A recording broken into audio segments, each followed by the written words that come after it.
नमस्कार दोस्तों, मैं हूं आनंद और आप सभी का स्वागत है डेली मीम्स एनालिसिस में, जहां हम मीम्स का एनालिसिस करते हैं और आप सभी को बताते हैं कि मीमर उस मीम के अंदर कहना क्या चाहता है। आज का मीम लेने से पहले आपको भाई दूज की बहुत बहुत शुभकामनाएं दे देते हैं। चलिए अब हम लेते हैं आज का पहला मीम। देखिए, आज के पहले मीम के अंदर जो मीमर है उसने कैप्शन दिया है, you can't disappoint your family. आप अपने परिवार को निराश नहीं कर सकते। क्यों? क्योंकि आपने कभी उनको प्राउड ही फील नहीं करवाया, तो आप उनको निराश कैसे करेंगे? किसी चीज को करने के लिए आपको कुछ करना होता है, आप तो कुछ भी नहीं करते, तो आप डिसअपॉइंट कैसे करेंगे? उनको कैसे निराश करेंगे? तो यहां पर मीमर यही कहना चाहता है। चलिए अब हम अगला मीम ले लेते हैं। देखिए, अगला मीम है जहां पर एक पोस्टर है रिक एशली का, वो भी प्राइम मिनिस्टर के लिए, और नीचे जो उनका मैनिफेस्टो है वो ये है, he will never gonna give you up, make you cry, let you down, say goodbye, run around, tell a lie, desert you and hurt you. ये सब क्या है? देखिए दोस्तों, रिक एशली 80s के बहुत बड़े सिंगर थे। उनका एक गाना था जो बहुत हिट हुआ था, never gonna give you up, जो 2007 के अंदर मीम के जरिए वापस इंटरनेट की दुनिया में आया था और ये कल्ट क्लासिक मीम बन गया। इसकी पूरी हिस्ट्री हमने आपको बता रखी है हमारे पिछले एपिसोड में, जिसका लिंक आपको डिस्क्रिप्शन बॉक्स में मिल जाएगा। आप वहां पर रिक एशली की पूरी हिस्ट्री जान सकते हैं। यहाँ पर जो प्रेसिडेंट के लिए वो खड़े हो रहे हैं, एक मीमर ने एक कल्पना की है कि अगर वो खड़े होते ना तो वो आपको हट करते, आपको रोने नहीं देते, आपसे गुड बाय नहीं कहते, आपके साथ रहते, आपसे झूठ नहीं बोलते। ये सब उनका मैनिफेस्टो इसलिए दिखा रखा है क्योंकि ये उनका एक गाना है, never gonna give you up. उस गाने के यहाँ पर लिरिक्स लिख रखे हैं मीमर ने, और वो चाहते हैं कि रिक एशली खड़े हों प्रेसिडेंट के लिए, क्योंकि वो सब ये आपके साथ नहीं करेंगे जैसा कि दूसरे प्रेसिडेंट कर देते हैं। चलिए अब हम अगला मीम लेते हैं कि क्या है। देखिए दोस्तों, अगले मीम के अंदर एक लड़का है जो बहुत बड़ा पत्थर लेकर अपने दोस्त को मारने वाला, लेकिन यहाँ पर जो कैप्शन है वो मीमर ने अलग दिया है। यहाँ पर लिखा है, जो लड़का है वो आर्गुमेंट्स में लॉजिक का इस्तेमाल कर रहा है, लेकिन जो यहाँ पर माँ है वो हर एक लॉजिक को सिर्फ एक चीज से काट देती है, और वो है, मैंने तुझे 9 महीने पेट में पाला है। जब माँ के पास कोई भी लॉजिकल आर्गुमेंट ना हो काटने के लिए, तो वो सीधा इतना बड़ा पत्थर, यानी वो बोझ है जो वो आपको सर पर दे मारती है कि मैंने तो तुझे 9 महीने कोख में पाला था, जिसका आपके पास कोई एक्सप्लेनेशन नहीं होती और आपको अपनी हार माननी पड़ती है। तो यहाँ पर मीमर ने यही दिखाया है। चलिए अब हम अगला मीम ले लेते हैं कि क्या आता है। जो शार्क्स होती हैं समुद्र के अंदर, उनको नहीं पता कि ऊंट एग्जिस्ट करते हैं दुनिया के अंदर। अब खाली शार्क्स ही क्यों, समुद्र के अंदर बहुत सारे जीव जानवर हैं जो जिंदगी भर वहीं रहते हैं और वहीं मर जाते हैं। उनको नहीं पता कि धरती के ऊपर क्या क्या है। बेसिकली कईयों को तो ये भी नहीं पता होगा कि धरती के ऊपर इंसान भी है।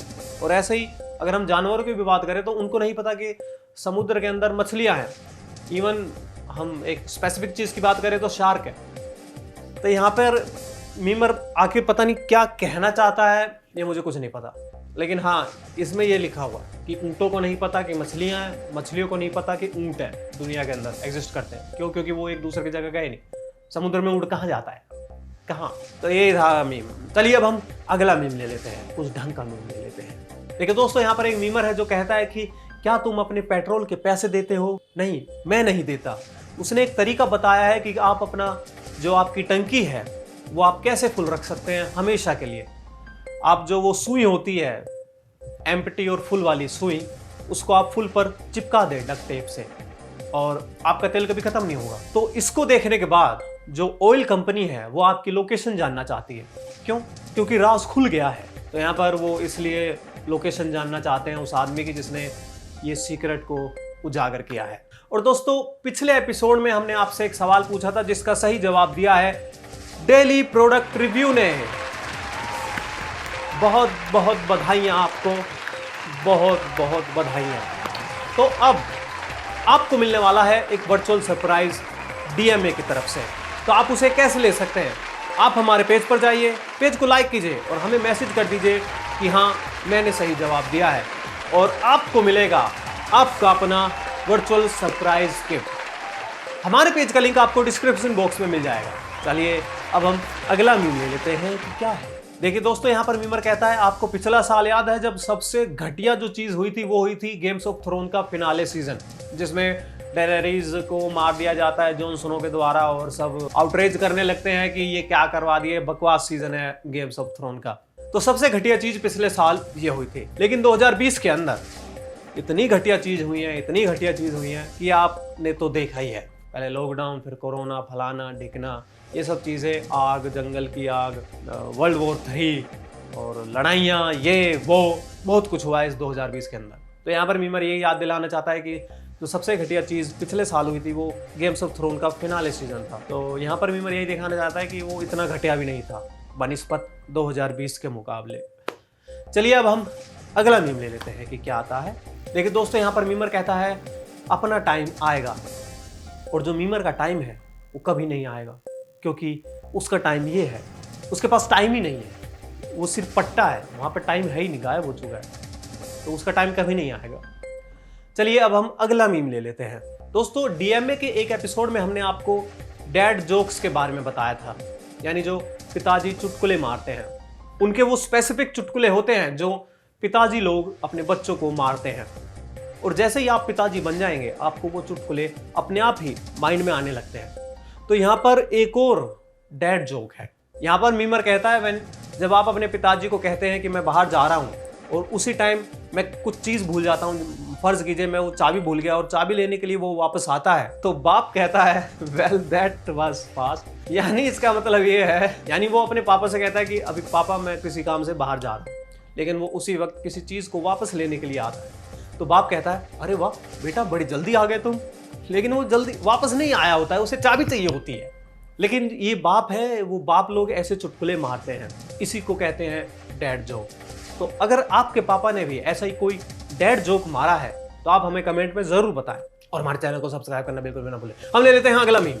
देखिए दोस्तों, यहाँ पर मीमर ने एक सलाह दिया उन लोगों के लिए जो गालियाँ देते रहते हैं जब वो सिग्नल लाइट आती है। तो यहाँ पर ये लिखा है कि हमें गालियाँ देना बंद करना होगा जब हम ड्राइविंग कर रहे होते हैं, क्योंकि जो मेरा 4 साल का भतीजा है, जब भी रेड लाइट आती है तो वो कहता है वो बेंचो आ गया। इसका मतलब ये है कि वो उसके जो पिताजी हैं वो जब भी कहीं जाते होंगे अपने बेटे को लेके, और जब रेड लाइट आती होगी तो वो कहते होंगे पेंचो रेड लाइट आ गई, पेंचो रेड लाइट आ गई। इसका मतलब वो जो लड़का है उसको तो यही लगेगा कि वो बेंचो रेड लाइट है, ना कि सिर्फ खाली रेड लाइट। तो यहाँ पर सलाह दी गई है मीमर के द्वारा कि बच्चों के सामने आप गाली ना दें। तो दोस्तों, आपको ये एपिसोड कैसा लगा हमें कमेंट करके जरूर बताएं, और हमारे चैनल को सब्सक्राइब करना बिल्कुल भी ना भूलें, और साथ में जो दिया गया बेल आइकन है उसको भी दबा लें ताकि आपको नोटिफिकेशन मिलती रहे हमारे आने वाली वीडियोस की। और वीडियोस को शेयर करना बिल्कुल भी ना भूलें, जितना हो सके उतना ज्यादा शेयर करें। एक शेयर हमारे लिए काफी है, आप एक शेयर कर दें वो ही बहुत है। और वीडियो को लाइक जरूर करें, जैसे ही देखें लाइक जरूर कर दें, और कमेंट में बताएं आप क्या देखना और पसंद करेंगे। और बहुत ही जल्द हमारे चैनल को सब्सक्राइब कर ले, क्योंकि बहुत ही जल्द हम एक नया शो लेके आने वाले हैं, और इसमें भी आपको बहुत मज़ा आने वाला है। अपने दोस्तों के साथ शेयर करिए और आप बताइए उनको कि एक ऐसा शो है जिसमें आपको मीम्स के मतलब का पता लगता है, उसका ट्रू मीनिंग जो है, उसकी हिस्ट्री का पता लगता है, उसकी ज्योग्राफी का पता लगता है, उसकी केमिस्ट्री का पता लगता है, उसकी फिजिक्स का पता लगता है, उसके मैथमेटिक्स का पता लगता है। आपको हर वो चीज़ उस मीम के अंदर जो आप नहीं पकड़ पाए हैं हम आपको बताते हैं। तो मिलते हैं आपसे नेक्स्ट एपिसोड में। चैनल को सब्सक्राइब करते रहिए, वीडियो को लाइक करते रहिए, वीडियो को शेयर करते रहिए। तब तक के लिए नमस्कार।